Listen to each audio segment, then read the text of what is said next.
Hello everyone, welcome back to my channel, that is Biology Achievers. My name is Simmi Singh and I wish you a very happy, healthy and productive new year 2023. I hope कि सारे के सारे students जो कि boards देंगे, NEET exam देंगे या फिर कोई भी अदर कॉम्पिटिटिव एग्ज़ाम देने वाले हैं इस पर्टिकुलर ईयर में, तो वो बहुत अच्छे से अपना न्यू ईयर के साथ, न्यू स्टार्टिंग के साथ, न्यू एनर्जी के साथ और अच्छे से अपनी प्रिपरेशन जो है उसको कर रहे होंगे एंड स्पेशली अपनी हेल्थ का भी बहुत अच्छे से ध्यान रखना है जो कि बहुत ज़रूरी है। ऐसा नहीं होना चाहिए कि हमने प्रिपरेशन बहुत अच्छी की है लेकिन हेल्थ का ध्यान नहीं रखा है। तो जितनी ज़्यादा ज़रूरत प्रिपरेशन को बहुत अच्छे से करने की है उतनी ही ज़्यादा ज़रूरत इस पर्टिकुलर टाइम में, इस पेंडेमिक टाइम जो चलता है इसमें अपनी हेल्थ की भी बहुत अच्छे से ध्यान रखने की बहुत ज़्यादा ज़रूरत है। आज का जो हमारा पर्टिकुलर टॉपिक है इस पर्टिकुलर वीडियो का वो है हमारा वैक्सीनेशन एंड इम्यूनाइजेशन। इसके बारे में हम डिटेल में डिस्कशन करेंगे एंड देन इसके बाद एलर्जीज़ जो हैं उसके बारे में भी डिटेल में डिस्कशन करेंगे। और जैसा कि हम जानते हैं कि ये जो पर्टिकुलर चैप्टर है क्लास 12 का यूनिट नंबर 8 से भी यूनिट नंबर 8 का चैप्टर नंबर 8 जिसमें हमने ह्यूमन हेल्थ एंड डिजीज़ जो चैप्टर है उसको स्टार्ट किया था। कुछ 2 लेक्चर्स हम इसके कवर कर चुके हैं जिसमें हमने हेल्थ का इंट्रोडक्शन वाला पार्ट एंड कॉमन जो ह्यूमन डिजीज़ कॉज होती हैं जिसमें इन्फेक्टियस नॉन इन्फेक्टियस डिजीज़ हैं वो सारा का सारा डिटेल में डिस्कशन कर चुके हैं। उसके बाद next lecture means second lecture जो था उसमें हमने इम्यूनिटी उसके दोनों type innate and acquired immunity क्या होती है ये चीज़ देखी। उसके बाद एंटीबॉडी विद स्ट्रक्चर ये सारा का सारा डिटेल में डिस्कशन कर चुके हैं हम ऑलरेडी। आई होप कि वो वीडियो देखा है, हेल्पफुल रहा होगा। एंड आज का जो वीडियो है उसमें हम पढ़ेंगे वैक्सीनेशन एंड इम्यूनाइजेशन। एक्चुअल में वैक्सीनेशन इम्यूनाइजेशन जो है वो क्या होता है और इसके अंदर हमें बहुत अच्छी इन्फॉर्मेशन मिलने वाली है। सो स्टार्ट करते हैं वैक्सीनेशन एंड इम्यूनाइजेशन। अगर यदि मैं बात करूं कि वैक्सीनेशन बहुत फ्रिक्वेंटली, ये भी बहुत फ्रिक्वेंटली यूज़ हो रहा है भाई जब से कोविड के केसेस हुए हैं, कोविड का इन्फेक्शन हुआ है पूरे वर्ल्ड वाइड, तो वैक्सीनेशन, वैक्सीन कब आएगा, वैक्सीन, ये सब ये बहुत फ्रिक्वेंटली यूज़ हो रहा है। लेकिन अभी में बहुत ज़्यादा है बट स्टार्टिंग से भी हम इस चीज़ को सुनते हुए आ रहे हैं कि वैक्सीनेशन कराना है। जब किसी न्यू बॉर्न का बर्थ होता है तो एक पर्टिकुलर इंटरवल टाइम ड्यूरेशन पर उसको वैक्सीनेशन होता है। तो इस तरीके से हम सुनते हुए तो बहुत टाइम से आ रहे हैं कि वैक्सीनेशन वैक्सीनेशन, ठीक है। तो जो वैक्सीनेशन या फिर हम कहें कि इम्यूनाइजेशन, दोनों ही सिमिलर प्रोसेस है, बहुत माइन्यूट सा इसमें डिफरेंस होता है जो कि हम देखेंगे आज ही के इस पर्टिकुलर वीडियो में। अगर यदि कंटेंट एंड वीडियोस पसंद आते हैं, लेक्चर हेल्पफुल रहते हैं तो प्लीज़ चैनल को ज़रूर सब्सक्राइब करें, वीडियो को लाइक करें एंड अपने फ्रेंड्स के साथ भी ज़रूर शेयर करें। तो वैक्सीनेशन का जो प्रोसेस है इसको समझने से पहले हमें एक बेसिक सा क्या है क्लियर करना पड़ेगा। वैक्सीनेशन जो है उसमें क्या होता है कि वैक्सीन जो कि एक मेडिसिन की तरह हम समझ सकते हैं कि वैक्सीन है, ठीक है। फॉर एग्जांपल कोरोना का जो इन्फेक्शन हुआ है उसी को हम लेकर चलते हैं जिससे कि हमें बहुत ज़्यादा बेटर अंडरस्टैंडिंग होगी अबाउट वैक्सीनेशन, वैक्सीन क्या होता है। तो जब कोविड का इन्फेक्शन हुआ 2 साल पहले फर्स्ट टाइम ऐसा देखा गया, ठीक है, जो कि एक वायरल इन्फेक्शन है। इसके लिए पहले से मार्केट में कोई भी वैक्सीन जो है वो अवेलेबल नहीं थी। अब क्या कहते हैं कि ये जो वैक्सीन है ये क्या होता है, ये हम बोल सकते हैं कि ये एक टॉक्सिक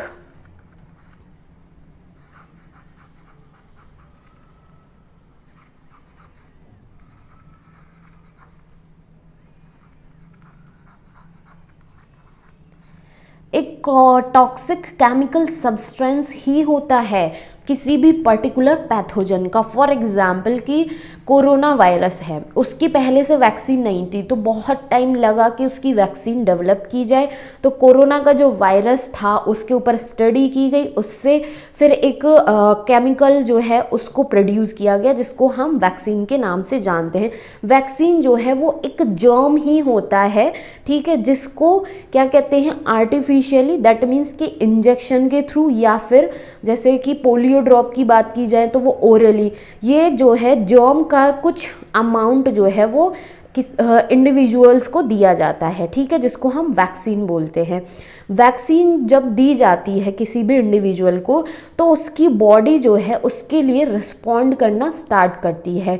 तो जैसे ही किसी भी इंडिविजुअल को ये जर्म का इन्फेक्शन बोल सकते हैं हम, या फिर वैक्सीन जो बोल रहे हैं, टॉक्सिक केमिकल सब्सटेंस, ये इंट्रोड्यूस किया किसी पर्टिकुलर इंडिविजुअल की बॉडी में, तो उसकी बॉडी का जो डिफेंस मैकेनिज्म है, स्पेशली जहाँ पर वाइट ब्लड सेल्स अपना इंपॉर्टेंट रोल प्ले करती हैं, तो वो वाइट ब्लड सेल्स जो है उसको स्टिमुलेट करता है कि कोई बॉडी में पैथोजन जो है उसका अटैक हुआ है, उसका इंट्रोडक्शन हुआ है, ठीक है। तो उसके लिए वो जो white blood cells defence mechanism जो है उस पर्टिकुलर इंडिविजुअल की बॉडी का वो एक्टिवेट होता है और क्या कहते हैं, उस पर्टिकुलर पैथोजन के अगेंस्ट बॉडी जो है वो एंटीबॉडीज बनाना स्टार्ट कर देती है। तो जब उस पर्टिकुलर पैथोजन के अगेंस्ट एंटीबॉडीज जो हैं वो बनना स्टार्ट हो जाती हैं, बनने लग जाती हैं, तो हमारी बॉडी जो है उस पर्टिकुलर पैथोजन, उस पर्टिकुलर वैक्सीन के अगेंस्ट फाइट करती है और बहुत अच्छे से अपने इम्यून सिस्टम को सेव कर लेती है, क्योर करके रख लेती है। ये बात थी कि जब वैक्सीन दी जाती है किसी भी पर्टिकुलर पैथोजन के लिए तो क्या होता है बॉडी के अंदर। अब मान लो कि जैसे बहुत सारे इंडिविजुअल्स थे जिनमें कोरोना का इन्फेक्शन नहीं हुआ था, लेकिन उन्होंने भी अपना वैक्सीनेशन कराया, मीन्स ये जो कोरोना वायरस का इन्फेक्शन था उसके जर्म को इंट्रोड्यूस कराया, तो जिससे कि उसकी बॉडी ने उस जर्म के अगेंस्ट एंटीबॉडीज डेवलप की और एक मेमोरी जो है, एक मेमोरी के बेसिस पर इंफॉर्मेशन जो है उसको स्टोर करके रख लिया अपने इम्यून सिस्टम के साथ में। लेकिन फिर क्या हुआ कि कोविड के केसेस तो डे बाय डे बढ़ते गए, इंक्रीज हुए, न्यू वेरिएंट आए।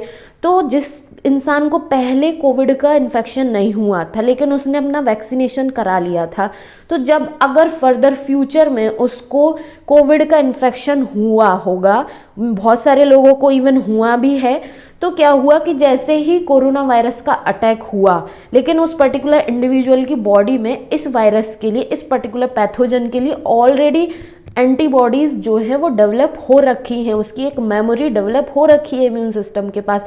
तो जैसे ही कोरोना वायरस का इन्फेक्शन हुआ, अटैक हुआ, तो तुरंत ही हमारा जो बॉडी का डिफेंस मैकेनिज्म, दैट इज़ कि WBCs जो हैं वो एक्टिवेट हुई।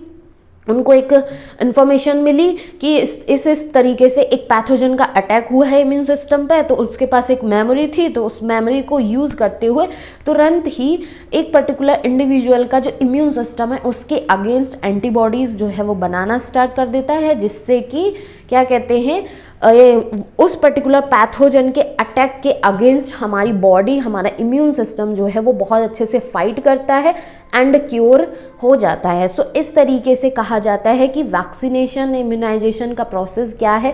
वैक्सीन को लेकर लोगों में बहुत कन्फ्यूज़न रहता है कि ये एक दवाई है, दवाई नहीं होती है, एक जर्म का ही इन्फेक्शन इंट्रोड्यूस किया जाता है जिससे कि बॉडी, किसी भी पर्टिकुलर इंडिविजुअल की बॉडी जो है उसके लिए एंटीबॉडीज ऑलरेडी बनाकर रखे। जबकि अगर यदि इस तरीके से फ्यूचर में उस पर्टिकुलर पैथोजन का इन्फेक्शन होता भी है तो बॉडी बहुत जल्दी से रिकवरी कर ले, बहुत सीवियर कंडीशन तक ना पहुँचे। इसलिए ये सारी की सारी चीज़ें जो हैं बहुत ज़रूरी हैं और क्या कहते हैं, वैक्सीनेशन भी बहुत ज़रूरी है। सो ये होता है वैक्सीनेशन। अब हम अपनी डेफिनेशन के बेसिस पर समझते हैं कि और क्या एडिशनल इन्फॉर्मेशन अवेलेबल है हमारे पास about vaccination and immunisation. So first point की अगर मैं यहाँ पर बात करूँ तो यहाँ पर बताया गया है कि the practice of artificially introducing the germ और the germ substance into the body for developing resistant to particular disease. Vaccination में यही बताया गया है कि ये एक प्रैक्टिस होती है जिसमें हम आर्टिफिशियली मीन्स रेडीमेड बनी हुई जो जर्म है या फिर जर्म सब्सटेंस जिसको हम वैक्सीन के नाम से जानते हैं, उसको बॉडी में इंट्रोड्यूस किया जाता है किसी भी पर्टिकुलर डिजीज़ के लिए या किसी पर्टिकुलर पैथोजन का, जिससे कि बॉडी जो है उसके अगेंस्ट एंटीबॉडीज़ बना ले और एक मेमोरी डेवलप करके रखे। कभी फ्यूचर में उसका इन्फेक्शन होता है तो तुरंत ही हमारी बॉडी जो है, हमारा इम्यून सिस्टम जो है उसके लिए फाइट करना स्टार्ट कर दे। और साइंटिफिकली इस वाले प्रोसेस को जो आर्टिफिशियली इंट्रोड्यूस किया जाता है जर्म सब्सटेंस वैक्सीन बॉडी में, तो ये जो पर्टिकुलर प्रैक्टिस है, ये जो पर्टिकुलर प्रोसेस है, इसको हम प्रोफाइलैक्सिस के नाम से जानते हैं। ये टर्म बहुत इंपॉर्टेंट है, प्रोफाइलैक्सिस के नाम से जानते हैं। And the material introduce into the body, जो जर्म सब्सटेंस, ये जो मटीरियल इंट्रोड्यूस किया जाता है इसको हम वैक्सीन के नाम से जानते हैं। आई होप कि वैक्सीन का जो कॉन्सेप्ट है, जिसमें बहुत सारे लोगों को ये नहीं पता होता है कि एक्चुअल में वैक्सीन होती क्या है, तो वो कॉन्सेप्ट बहुत अच्छे से समझ में आया होगा। इनसाइड दी बॉडी के अंदर क्या होता है, ये जो वैक्सीन है या फिर हम कहें कि ये जो जर्म इंट्रोड्यूस किया जा रहा है, जर्म सब्सटेंस, ये क्या करता है, स्टिमुलेट करता है WBCs को, मीन्स हमारा जो बॉडी का डिफेंस मैकेनिज्म है उसको एक इंफॉर्मेशन मिलती है, एक सिग्नल मिलता है, स्टिमुलेट करता है कि वो एंटीबॉडीज़ जो हैं वो प्रोड्यूस करना स्टार्ट कर दे उस पर्टिकुलर डिजीज़ के अगेंस्ट या फिर उस किसी भी पर्टिकुलर पैथोजन के अगेंस्ट। ये होता है वैक्सीनेशन का जो प्रोसेस है, इसमें ये सारी की सारी इन्फॉर्मेशन हम डिटेल में डिस्कस करते हैं। आई होप कि वैक्सीनेशन का कॉन्सेप्ट जो है वो अच्छे से समझ में आया होगा। एक बार मैं वन शॉट और बता देती हूँ कि आर्टिफिशियली वैक्सीन या फिर हम कहें कि ये कोई जर्म सब्सटेंस जो है उसको बॉडी में इंट्रोड्यूस किया जाता है। ठीक है, ये जो इंट्रोड्यूस करने का प्रोसेस होता है इसको हम प्रोफाइलैक्सिस के नाम से जानते हैं। और ये जो प्रोफाइलैक्सिस प्रोसेस हो गया, ये जो मटेरियल इंट्रोड्यूस किया जा रहा है इसको हम वैक्सीन या फिर जर्म सब्सटेंस के नाम से जानते हैं। अब ये जो वैक्सीन जर्म सब्सटेंस जो है ये बॉडी में इंट्रोड्यूस होने के बाद क्या करता है, स्टिमुलेट करता है किसको, WBCs को।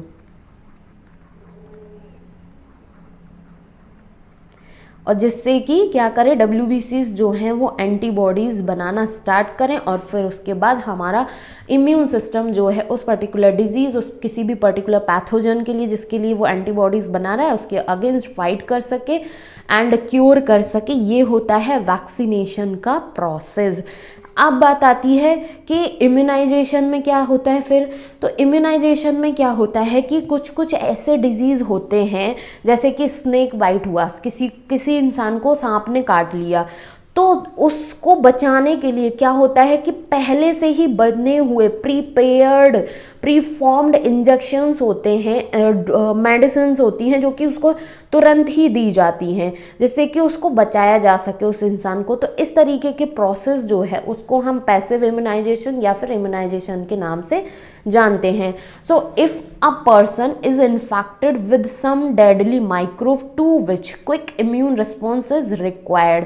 कहने का मतलब ये हो गया कि कोई एक पर्सन है या फिर कोई एक इंडिविजुअल है जो कि किसी भी पर्टिकुलर पैथोजन से इन्फेक्टेड हुआ या फिर किसी पर्टिकुलर डिजीज़ से इन्फेक्टेड हुआ, माइक्रोबियल डिजीज़ से, तो उसको तुरंत उसका इम्यून सिस्टम उसके लिए तुरंत ही काम करना स्टार्ट कर दे। ठीक है, उसके लिए तुरंत ही रिस्पॉन्स करना स्टार्ट कर दे। तो इस तरीके का प्रोसेस जो है उसको स्टार्ट कराने के लिए हम पहले से ही बनी हुई प्रीपेयर्ड इन्फेक्शन जो के लिए एंटीबॉडीज़ होती हैं वो उसको इंट्रोड्यूस कराते हैं जिससे कि उसको बचाया जा सके। तो इस तरीके से होता है इम्यूनाइजेशन का प्रोसेस। कह सकते हैं कि इम्यूनाइजेशन का जो प्रोसेस है उसमें हम पहले से ही प्रीफॉर्म्ड एंटीबॉडीज़ जो हैं वो बहुत ही जल्दी से इंट्रोड्यूस करा देते हैं जिससे कि जो पर्टिकुलर पर्सन या फिर इंडिविजुअल इन्फेक्टेड हुआ है किसी डिजीज़, किसी पैथोजन से, तो उसका इम्यून सिस्टम बहुत क्विकली रिस्पॉन्ड करना स्टार्ट कर दे। लेकिन वैक्सीनेशन में क्या हो रहा था कि हम उसमें भी एंटीबॉडीज़ जो है प्रीफॉर्म्ड एंटीबॉडीज़ दे रहे थे, लेकिन ऐसा नहीं है कि तुरंत की तुरंत रिस्पॉन्स हो, ऐसा वाला केस नहीं होता है वैक्सीनेशन में। वैक्सीनेशन कराया उसके बाद बॉडी जो है एक मेमोरी डेवलप करके रख लेगी, इन फ्यूचर अगर यदि इन्फेक्शन होता है तो वो उसके लिए अच्छे से फाइट कर पाए। So if a person is infected with some deadly microbe to which quick immune response is required as in tetanus. Tetanus के केस में हम देखते हैं कि तुरंत की तुरंत इंजेक्शन दिया जाना चाहिए, या फिर विद इन 24 आवर्स हमें इंजेक्शन लगवा लेना चाहिए टेटनस का। अदरवाइज ये एक बहुत ही ज़्यादा सीवियर केस बन जाता है जिसमें बहुत सारे लोगों की जान भी चली जाती है। We need to directly inject the preformed antibodies. इस केस में, टेटनस के केस में क्या होता है कि हम पहले से ही बनी हुई एंटीबॉडीज़ जो हैं वो इंजेक्ट करते हैं, इंजेक्शन के थ्रू दी जाती है, जिससे कि उस पर्टिकुलर पर्सन का इम्यून रिस्पॉन्स जो है वो बहुत क्विकली रिस्पॉन्ड करना स्टार्ट कर दे।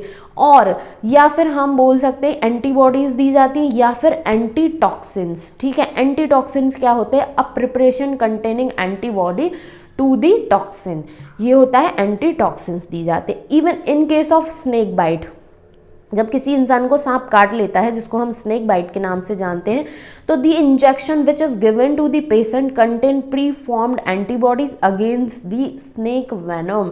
तो जब किसी इंसान को सांप काट लेता है तो उसको भी बहुत ही जल्दी से उसका इम्यून सिस्टम जो है वो क्विकली रिस्पॉन्ड करना स्टार्ट कर दे, तो उसके लिए भी उसका जो जहर होता है, स्नेक वेनम होता है, उसके अगेंस्ट जो एंटीबॉडीज़ दी जाती हैं जिससे कि उस पर्टिकुलर इंसान को बचाया जा सके।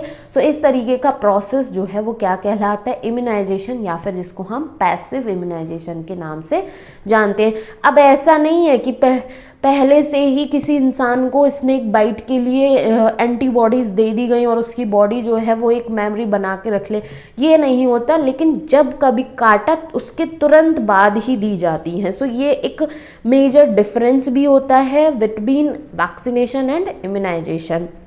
अब ये जो वैक्सीन्स डेवलप होती हैं, बनाई जाती हैं, तो इसके लिए जो रिकॉम्बिनेंट डीएनए टेक्नोलॉजी, जिसको हम शॉर्ट में RDT के नाम से जानते हैं, रिकॉम्बिनेंट डीएनए टेक्नोलॉजी, ये क्या करता है? अलाउ करता है antigenic polypeptides of pathogen in bacteria and yeast. ये जो एंटीजेनिक पॉलीपेप्टाइड पैथोजन है, कहने का मतलब ये हो गया कि वैक्सीन या फिर जर्म सब्सटेंस जो है उसके प्रोडक्शन को अलाउ करता है कि बना कर रख लिया जाए। Vaccines produce using this approach allow large scale production and hence greater availability for immunisation. और जिसको हम वैक्सीन के नाम से जानते हैं, इसका प्रोडक्शन करके रख लिया जाता है एक लार्ज स्केल पर, जो कि इम्यूनाइजेशन के प्रोसेस में बहुत जल्दी से फ्रिक्वेंट रिस्पॉन्स के लिए यूज़ किया जाता है। जैसे कि एग्जाम्पल की अगर हम बात करें तो हेपेटाइटिस बी वैक्सीन जो है वो ईस्ट से प्रोड्यूस की जाती है, ये भी ध्यान रखना है। ये इम्पॉर्टेंट एक एग्जाम्पल है अबाउट इम्यूनाइजेशन। आई होप कि वैक्सीनेशन एंड इम्यूनाइजेशन का कॉन्सेप्ट जो है वो अच्छे से क्लियर हुआ होगा। अगर फिर भी कोई डाउट, कोई क्वेरी रहती है तो उसके लिए प्लीज़ कमेंट सेक्शन में ज़रूर कमेंट करें। उसके बाद हमारा एक और छोटू सा टॉपिक आ जाता है जिसको हम एलर्जी के नाम से जानते हैं। ये जो वर्ड है, ये जो टर्म है, ये जो एक तरीके से हम कहें कि बीमारी, डिजीज़ जो है बहुत ही ज़्यादा कॉमन है एलर्जी। तो क्या होता है एलर्जी में? क्या होता है कि एनवायरनमेंट में बहुत सारी ऐसी चीज़ें, ऐसे टॉक्सिक केमिकल सब्सटेंस, ठीक है, ये सब प्रेजेंट होता है। तो उसके लिए क्या कहते हैं, किसी का जब इम्यून सिस्टम स्ट्रांग नहीं होता है तो उस चीज़ से एक इंडिविजुअल को एलर्जी हो जाती है। मीन्स ब्रीदिंग प्रॉब्लम्स ही उसको फील होने लगती है, उसकी जो आईज़ हैं वहाँ से पानी निकलना, टीयर्स निकलना स्टार्ट हो जाते हैं, या फिर हम कहें कि जो नाक निकलना स्टार्ट हो जाती है, छींकें आना, स्नीजिंग होना, ये सारी की सारी चीज़ें होने लग जाती हैं जब वो किसी पर्टिकुलर चीज़ के सामने आता है। जैसे कि बात की जाए कि बहुत सारे इंडिविजुअल्स ऐसे हैं जिनको डस्ट से एलर्जी होती है। जैसे ही कहीं पर धूल वूल दिखेगी या फिर वहाँ से उनको गुजरना पड़ रहा है, पास होना पड़ रहा है, तो उस धूल से क्या होगा कि उनको एक एलर्जी जो है वो हो जाएगी, ठीक है। एलर्जी कहने का मतलब ये हो गया कि धूल से निकलते ही उनमें सिम्टम्स जैसे कि छींकें आने लग जाएंगी, आंखों से पानी आने लग गया, या फिर नाक से नाक निकलने लग गई, ब्रीदिंग प्रॉब्लम होने लग गई। तो ये सारे के सारे क्या हैं, सिम्टम्स हैं एलर्जी के। So the exaggerated response of immune system to certain antigens present in the environment is called allergy. तो यहाँ पर ये कहा गया है कि एक इंक्रीज्ड, एक्सेगरेटेड मीन्स एक increased response of immune system, हमारे इम्यून सिस्टम का बहुत ही जल्दी से इंक्रीज्ड रिस्पॉन्स जो है वो देखने को मिलता है कुछ सर्टेन एंटीजन्स जैसे कि टॉक्सिक केमिकल सब्सटेंस हम बोल सकते हैं, उसके अगेंस्ट जो कि इन्वायरमेंट में प्रेजेंट होते हैं, जिसको हम एलर्जी के नाम से जानते हैं। The substance to which such an immune response is produced.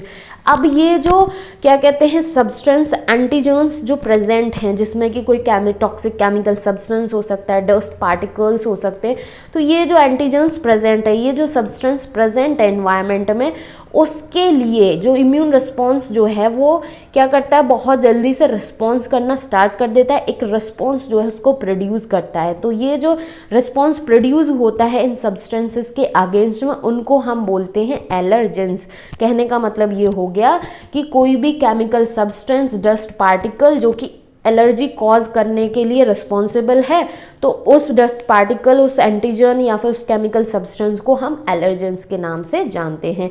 इसके एग्जाम्पल्स में अगर हम बात करें तो डस्ट भी आ जाता है, उसके बाद माइट्स इन डस्ट, जो डस्ट है उसमें माइट्स प्रेजेंट होते हैं, पॉलेंस प्रेजेंट होते हैं, पॉलन ग्रेन्स जो हैं वो प्रेजेंट होते हैं। तो बहुत सारे इंडिविजुअल्स जो है उनको पॉलन ग्रेन्स जो है उससे भी एलर्जी हो जाती है। एनिमल डेंडर, एनिमल डेंडर कहने का मतलब ये हो गया, इसका मतलब ये होता है कि एनिमल्स जो हैं, जो डोमेस्टिक एनिमल्स हैं, उनकी स्किन पर एक डेंड्रफ जैसा सब्सटेंस प्रेजेंट होता है। तो बहुत सारे इंडिविजुअल्स जो हैं उनको इस चीज़ से भी एलर्जी हो जाती है। सो ये जो सब्सटेंस हैं जो कि एलर्जी को प्रोड्यूस करने के लिए रिस्पॉन्सिबल होते हैं, इनको हम किस नाम से जानते हैं, इनको हम एलर्जेंस के नाम से जानते हैं। आई होप कि एलर्जी एंड एलर्जेंस में डिफरेंस भी क्लियर हुआ होगा।